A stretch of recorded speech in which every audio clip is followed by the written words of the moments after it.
ஒரு இஷ்யூ நடக்குது அப்படின்னா அதை பத்தி ஒரு வாரம் பேசுவோம், இல்ல அதிகபட்சமா ஒரு 10 நாள் பேசுவோம். ஆனா இந்த கொல்கத்தா டாக்டர் இஷ்யூ அப்படிங்கிறது லாஸ்ட் ஒரு 1 மந்தா இதை பத்தி தான் பேசிட்டு இருக்கோம்.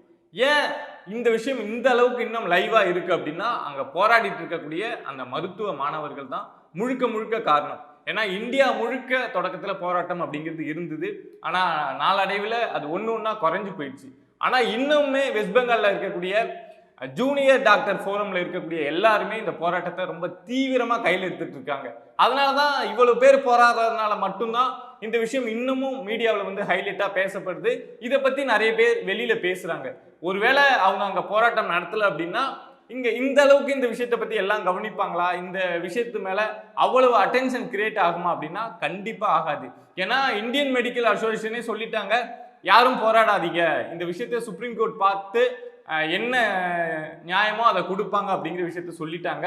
அதை தாண்டி இங்க இருக்கக்கூடியவங்க இந்த ஜூனியர் டாக்டர் ஃபோரம்ல இருக்கக்கூடியவங்க போராடிட்டு இருக்காங்க அப்படின்னா அவங்க இந்த விஷயத்துல கண்டிப்பா ஜஸ்டிஸ் அப்படிங்கிறது கிடைக்கணும் அப்படிங்கிறதுல உறுதியா இருக்காங்க அப்படிங்கிற விஷயம் தான். ஏன்னா ஒரு பெண் இறந்து போனாங்க, அதுக்காக அங்க இருக்கக்கூடிய எல்லாரும் போராடுறப்போ அவங்களுக்குன்னு இருக்கக்கூடிய எல்லா வேலைகளையும் விட்டுட்டு வந்து தான் போராடுறாங்க. நாளைக்கே இந்த போராட்டத்தை நிறுத்திட்டு அவங்க திரும்ப வேலைக்கு போறாங்க அப்படின்னா அங்கேயும் இவங்களுக்கு பாதிப்பு வரலாம். யாரெல்லாம் போராட்டத்தில் கலந்துக்கிட்டாங்களோ அவங்களுக்கு தனிப்பட்ட முறையில் நிறைய பாதிப்புகள் ஏற்படலாம். இவ்வளவு விஷயம் இருந்தும் போராடிட்டு இருக்காங்க. அதே மாதிரி தனிப்பட்ட முறையிலும் கொல்கத்தாவில் இருக்கக்கூடிய மக்கள், வெஸ்ட் பெங்காலில் வாழக்கூடிய மக்கள் வந்து இந்த மருத்துவ மாணவர்களுக்கு வந்து நிறைய சப்போர்ட் அப்படிங்கிறத கொடுத்துக்கிட்டு தான் இருக்காங்க. இன்னும் சொல்ல போனா அங்க பிரைவேட் ஹாஸ்பிட்டல் எல்லாம் ஒர்க் பண்ணுவாங்கல்ல, அதே மாதிரி டாக்டர்ஸுமே வந்து நாங்க ப்ரொடெஸ்ட் பண்றோம் அப்படின்னு சொல்லிட்டு ஹியூமன் செயின் ஃபார்ம் பண்ணி இதை மாதிரி போராட்டத்துல கலந்துட்டு இருக்காங்க. ஏன் இந்த அளவுக்கு இவங்க இப்போ தீவிரம் காட்டிட்டு இருக்காங்க அப்படின்னா, இப்போ ஆகஸ்ட் 9 அந்த மரணம் நடந்தது. ஆகஸ்ட் 14 இரவு வந்து அந்த போராட்டம் நடந்த இடத்த நிறைய பேர் வந்து உள்ள பூந்து அது கலவரமா மாறிச்சு. அந்த ஆர்ஜிகர் மருத்துவமனையை அடிச்சு நொறுக்கப்பட்டுச்சு அப்படின்னு சொல்லலாம். ஸோ அப்படி இருந்தப்போ இந்த சம்பவத்துக்கு காரணம் யாரு அப்படின்னு இந்த மருத்துவ மாணவர்கள் சொல்றாங்க அப்படின்னா அங்க போலீஸ் கமிஷனரா இருந்த வினித் கோயல் தான் இந்த சம்பவத்தை நடத்தினாரு.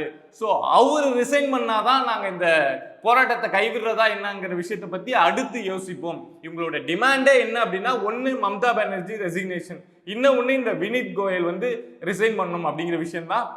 இதுக்காக நேத்து என்ன ஒரு சம்பவம் பண்ணியிருக்காங்க அப்படின்னா, ஒரு 22 மணி நேரம் வெயிட் பண்ணி அந்த கமிஷனர் ஆஃபீஸ் முன்னாடி வெயிட் பண்ணி வினித் கோயலே போய் மீட் பண்ணியிருக்காங்க. மீட் பண்ணி என்ன பண்ணியிருக்காங்கன்னா, நீங்க இந்த போஸ்ட்லேருந்து ரிசைன் பண்ணணும் அப்படின்னு சொல்லியிருக்காங்க. அதே மாதிரி ஒரு ஸ்பைனல் கார்டு ரெப்ளிகாவை எடுத்துட்டு போயிட்டு அங்க அந்த அப்ளிகேஷன் கொடுக்குறப்போ நீங்க ரிசைன் பண்ணணும் அப்படின்னு சொல்றப்போ அந்த ரெப்ளிகாவையும் அங்க வச்சிருக்காங்க.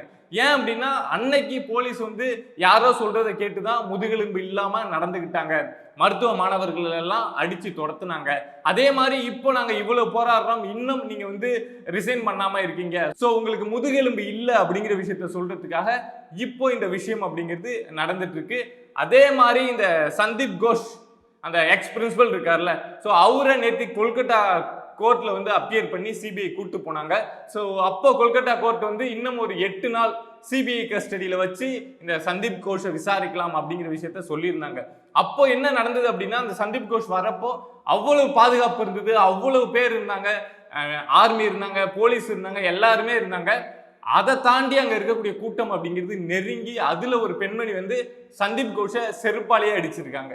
அப்படின்னா எந்த அளவுக்கு சந்தீப் கோஷ் மேல அங்க இருக்கக்கூடிய மக்களுக்கு வந்து ஒரு கோபம் இருக்கும், அதிருப்தி இருக்கும். ஏன்னா இந்த ஒரு விஷயத்துக்காக மட்டும் இப்படி யாரும் பிஹேவ் பண்ண போறது கிடையாது. ஏதோ ஒரு பெரிய பின்புலம் இருக்கு அப்படிங்கிறதுனால தான் அந்த அளவுக்கு எல்லாரையும் தாண்டி போயிட்டு அந்த தாக்குதல் அப்படிங்கிறது நேத்தி நடந்திருக்கு. ஸோ இந்த கேஸ் இப்போதைக்கு இதுதான் நடந்துட்டு இருக்கு. நேத்தி நடந்த விஷயங்கள் அப்படிங்கிறது இதுதான். இப்போ இன்னைக்கு வந்து செப்டம்பர் 5ஆம் தேதி சுப்ரீம் கோர்ட்ல இந்த கேஸ் ஹியரிங் வருது. சிபிஐ வந்து இவ்வளவு நாளா நாங்க என்ன இன்வெஸ்டிகேஷன் பண்ணோம், ஏன்னா சந்தீப் கோஷ்ட மட்டுமே இது வரைக்கும் 150 மணி நேரத்துக்கு மேல அந்த இன்வெஸ்டிகேஷன் அப்படிங்கிறது நடந்திருக்கு. ஸோ அப்படிங்கிறப்போ என்னென்னலாம் அவர் சொன்னாரு, பாலிகிராஃப் டெஸ்ட்ல சஞ்சய் ராய் என்ன சொன்னான், சந்தீப் கோஷ் என்ன சொன்னார் அப்படிங்கிற விஷயம் எல்லாமே இன்னைக்கு சுப்ரீம் கோர்ட்ல சப்மிட் பண்ணுவாங்க. இந்த கேஸ்ல எல்லாரும் நம்பக்கூடிய ஒரு இடம் அப்படின்னா அது சுப்ரீம் கோர்ட் தான். இன்னைக்கு சுப்ரீம் கோர்ட்ல என்ன நடக்குது அப்படிங்கிற விஷயத்த நான் உங்களுக்கு அப்டேட்டா கொடுக்குறேன். சப்ஸ்கிரைப் பண்ணி சப்போர்ட் பண்ணுங்க. நன்றி.